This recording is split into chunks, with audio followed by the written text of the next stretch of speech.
After the hubbub of the hospital, all the noise and the constantly changing things that were going on in ICU, coming here was just like entering another world. I just have nothing but good feelings about visiting nurse. And a lot of it goes back to the experience that we had as a family. One of the benefits of having, I think, visiting nurse and hospice care for a family member is that I'm able to be a daughter and not just a caregiver. The whole situation is so much more at ease. Grieving doesn't end when your family member passes away. Having a safe place like the Grief Center at Visiting Nurse to be able to come to and talk to people and talk that out helps improve you in your personal life.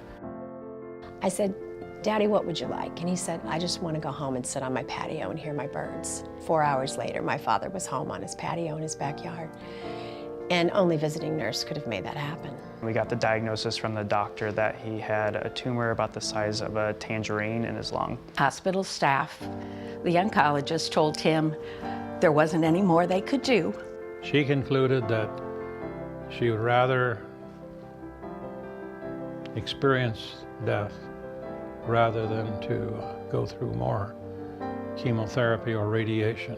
The last 2 weeks of his life, he came into the hospice for one of the weeks and then went back home, and he died at home. They were just calm, peaceful. They just enabled us to be normal together. I think my wife, even in her weakness, felt comfortable. Cancer is exhausting, emotionally, physically, for everybody. And every time we looked forward to that nurse coming to our house because we knew that Dad was going to be taken care of and that we were going to be taken care of. My mom actually became a hospice patient after she had been on what's called palliative care. They really thought in all probability my mom might have had a month and a half to 2 months, and my mom lived another 7 months. And I really attribute my mom's life and the quality of her life to the care that she got. They cared for him so kindly. And he would say, "I'm sorry." And they would say, "You don't have to be sorry. We're here." My husband and I lost our 20-year-old son on September 10th of 2016. He was a junior at Wabash College in Crawfordsville, Indiana. He played football. And unfortunately, my son took his life. And I drive here approximately once a month to see a grief counselor. After my father passed away, several family members struggled attending work. They struggled with different interactions. Being able to have a place here that can actually address those needs, because there are very few options to deal with grief. I'm thankful to God every day that this building exists, and even more thankful that the room I get my counseling in is named after my parents. She began to show evidences of passing. She said goodbye to all of us, verbally, and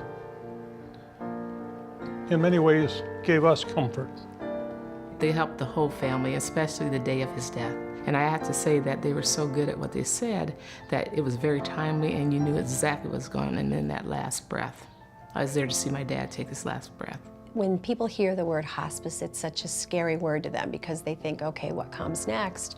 But for us, what hospice allowed actually was just the opposite. Hospice allowed my parents to live a longer quality of life than they ever would have without hospice. It was a very emotional moment, but I knew that my father was able to pass away with some dignity, and it made me feel better inside knowing that my father passed away pleasantly.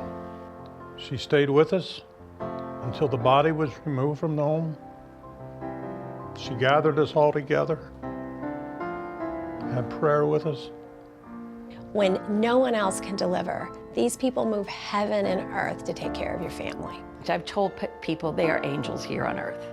They really, really are. And at a tough time, you need some angels.